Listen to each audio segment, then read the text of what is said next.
조인섭 변호사의 상담소.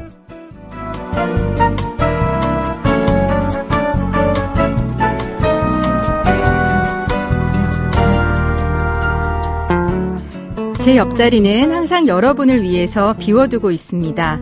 차 한 잔 하러 오셔도 좋고요. 어제 있었던 이야기를 하러 오셔도 됩니다. 위로가 필요한 날에는 가만히 앉아있다 가셔도 좋습니다. 혼자 고민하지 마세요. 제가 들어드리겠습니다. 속 시원하고 정확한 자문으로 법률 문제를 풀어드리는 조인섭 변호사의 상담소, 지금 바로 문을 열겠습니다. 저는 조인섭입니다.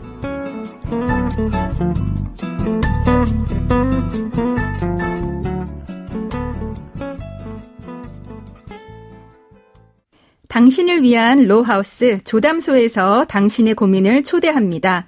류현주 변호사와 함께합니다. 안녕하세요. 네, 안녕하세요. 법무법인 신세계로 류현주 변호사입니다. 네, 반갑습니다. 오늘은 어떤 고민이 기다리고 있는지 먼저 사연부터 알아보겠습니다.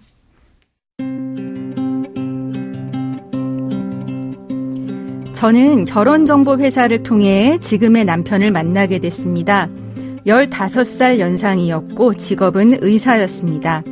남편은 신혼 때부터 저를 무시하고 폭언을 했습니다. 자신이 의사이고 나이까지 많다 보니 저를 가르치려 들었는데요. 다투기라도 하면 며칠씩이나 자신 앞에서 반성하라고 강요했습니다. 남편은 재혼이었고 이미 성인이 된 자녀가 둘이나 있는데도 저에게 임신을 강요했습니다. 안 그래도 몸이 약했던 저는 몇 년 동안 10번이나 시험관 시술을 했지만 결국 임신은 실패했고 부작용으로 자궁 적출까지 하게 됐습니다.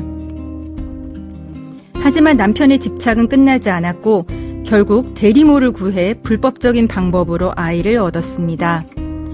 한편으로는 의사로서 승승장구해 의료재단까지 운영하면서 상당한 자산을 형성하게 되었지만 남편의 건강은 급격히 악화돼 투석까지 하게 되었습니다.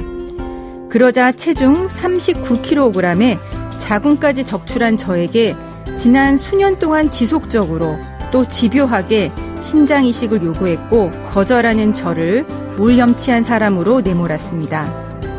그러던 중에 함께 모은 수십억의 재산이 없어진 것을 알게 되었습니다. 알고 보니 남편이 운영하는 의료재단에 증여하여 빼돌린 것이었습니다. 또 대여금고에 보관해두던 금품들도 모두 옮겨져 있었습니다. 지속적으로 신장 이식을 요구하는 남편과 이혼할 수 있을까요?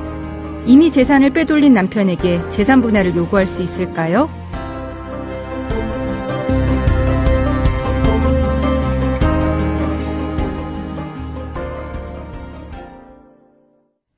네, 완전히 드라마 같은 이야기입니다. 제가 사연자분과 가까운 사이였다면 진작 나서서 도움을 주고 싶을 정도로 어떻게 이렇게 20년 가까이 혼인 생활을 하셨을까 안타까움이 듭니다. 끊임없이 집요하게 신장 이식을 요구한 남편에게 사연자분이 이혼을 요구할 수 있겠습니까? 네, 사실 배우자의 외도나 가정폭력 같은 전형적인 이혼 사유가 없으면 이혼 자체를 못한다고 생각하시는 분들이 많더라고요. 네, 그렇죠. 그런데 이런 경우가 아니더라도 우리 법에는 배우자와 같이 사는 것이 매우 부당하다고 여겨지는 사정이 있을 때, 네. 그리고 혼인을 계속하기 어려운 중대한 사유가 있을 때에는 이혼을 청구할 수 있다고 되어 있습니다. 그러면은 이렇게 신장 이식을 요구하는 것도 이혼 사유가 될 수 있다는 거죠? 네, 맞습니다. 사실 부부라면 서로 협심해서 잘 살아야 되고 법적으로도 부부는 서로 협조, 부양해야 할 의무가 있다고 되어 있거든요. 네. 그래서 배우자가 몸이 아프면 서로 돌봐줘야 하는 게 맞겠죠. 그렇죠. 그런데 그렇다 하더라도 네. 신체 일부를 이식해달라고 강요하는 것은 네. 신체에 관한 자기 결정권을 침해하는 과도한 요구라고 생각이 됩니다. 네. 도덕적으로 비난받을 일인 것은 당연하고요. 그래서 제 생각에는 사연자분께서 건강이 많이 약해진 상황이고 신장 이식을 여러 번 거절했는데도 수년간에 걸쳐 계속 강요를 하셨잖아요. 그렇죠. 그것은 충분히 이혼 사유가 될 수 있습니다. 네. 지금 키우고 있는 아이, 남편이 생부인 것은 맞지만 이제 생모는 대리모입니다. 우리나라에서 대리모 인정하고 있나요?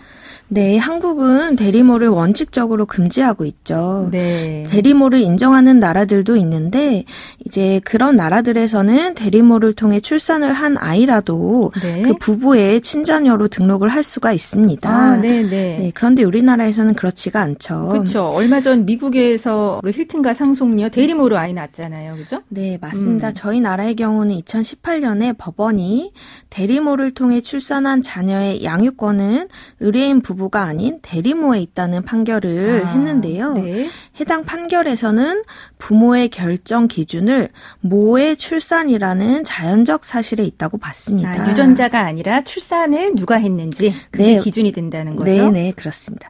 그러면은 이렇게 자녀를 얻은 것이 사연자분에게 유리한 증거로 쓰일 수는 있을까요? 아니면 이런 부분 남편 처벌받게 할 수 있는 방법 생각해 볼 수 있을까요? 네, 우리나라에는 대리모를 통해 출산한 것을 처벌하는 법이 있습니다. 바로 생명윤리법인데요. 생명윤리법에는 금전, 재산상의 이익, 그 밖에 반대급부를 조건으로 배아, 난자, 정자를 제공 또는 이용하거나 이를 알선해서는 안 된다고 규정하고 있고요. 네. 이를 위반하면 3년 이하의 징역형에 처해질 수가 있습니다. 네, 생명윤리법이라고 하는 게 있군요. 사연자분은 이 자녀를 친생자로 출생신고를 하고 10년 이상 키웠습니다. 혹시 이 부분이 문제가 될 일은 없을까요? 네, 앞에 말씀드린 법원의 판결, 즉 모의 출산이라는 자연적 사실에 따라 부모를 판단해야 된다면 네. 이 사안에서도 자연의 친모는 대리모겠죠. 네. 그래서 사연자분께서 적법한 절차대로 하셨다면 아이를 대리모의 친생자로 출생신고를 한 다음에 네. 사연자께서 아이를 친양자로 입양하는 절차를 거치셨어야 할 것 같은데 네. 이렇게 하지 않으셨거든요. 근데 이렇게 본인의 아이가 아닌 아이를 직접 친생자로 출생신고를 한 경우에도 네. 우리 법원은 일정한 요건을 갖추면 입양한 것과 같은 효과가 있는 것으로 인정을 해줍니다.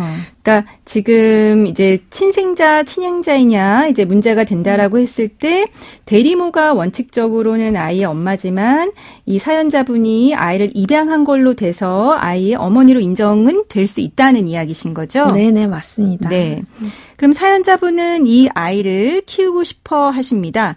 근데 남편이 아이에 대한 집착이 과도했다라고 하는데 이런 경우 양육권을 어머니인 사연자가 가지고 올 수 있겠습니까?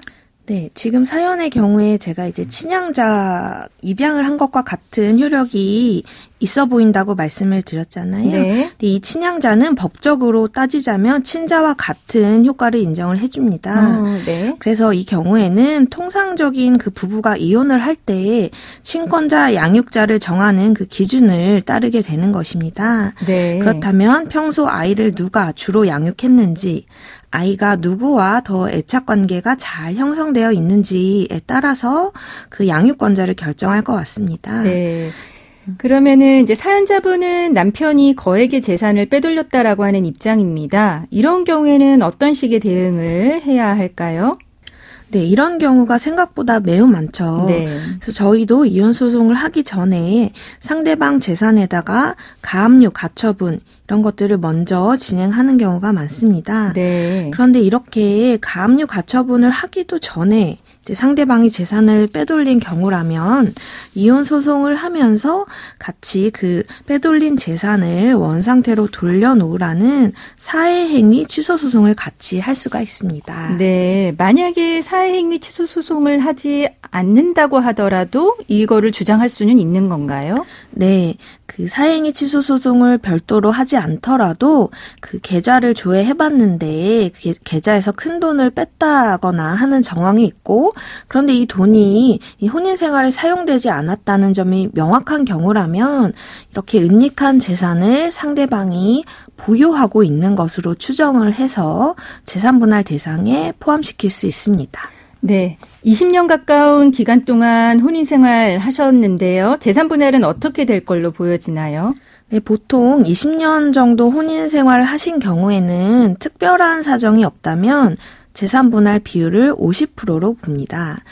네, 다만 혼인 전에 그 한쪽이 가지고 있던 재산이 많은 경우라면 분할 비율이 좀 달라지겠죠. 네.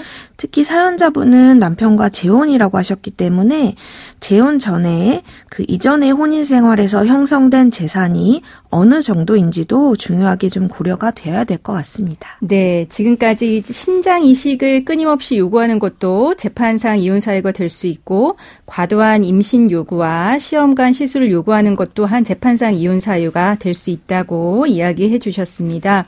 그리고 이 사연에서 가장 중요한 부분은 남편이 재산을 빼돌린 건데 이런 경우 이혼소송 제기하면서 사해행위 취소소송을 통해서 빼돌린 재산도 분할 대상으로 포함될 수 있다고 해주셨는데 이걸 꼭 기억하셔야 될 것 같습니다.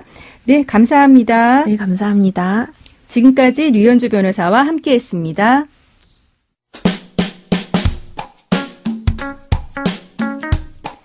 알아두면 쓸데있는 법률 이야기 알쓸법 시간입니다. 우리나라에 난민 인정 신청을 했지만 거부당하자 아무런 연관도 없는 노부부를 살해하려다가 실패한 아프가니스탄 국적 남성이 항소심에서도 중형을 받았습니다.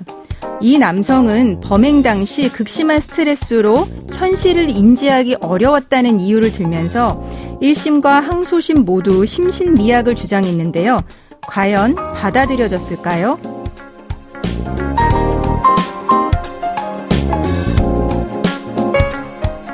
이 사건은 이 남성이 난민 심사를 거부당했다라고 하는 이유로 주택가 화단을 정리하던 생명부지의 60대 여성에게 다가가 흉기로 찌르고 이를 막아서는 70대 남편에게도 흉기를 휘두른 사건이었습니다. 이에 대해서 남성은 심신미약을 주장했는데요. 난민 신청이 거부당한 상황에서 출국해야 하는 상황에 놓이자 불안감에 시달렸고 극심한 스트레스로 현실을 인지하기 어려웠다는 것이었습니다.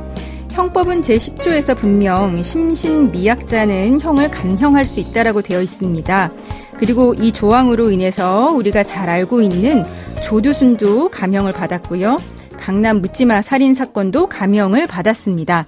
하지만 이번 사건의 경우 1심 재판부는 징역 14년을 선고했는데요.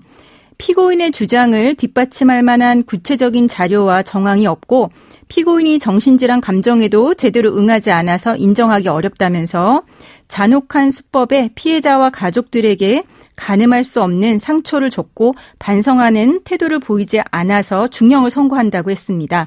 그리고 항소심 역시 원심과 같은 이유로 판결을 유지했습니다. 심신미약 주장에 대해서 재판부가 앞으로도 엄격하게 판단할 것이라 믿습니다. 조인섭 변호사의 상담소 조담소는 언제나 당신과 함께합니다. 끝곡으로 데이브레이크의 넌 언제나 들려드리면서 저는 이만 인사드립니다. 지금까지 로이어 조인섭이었습니다.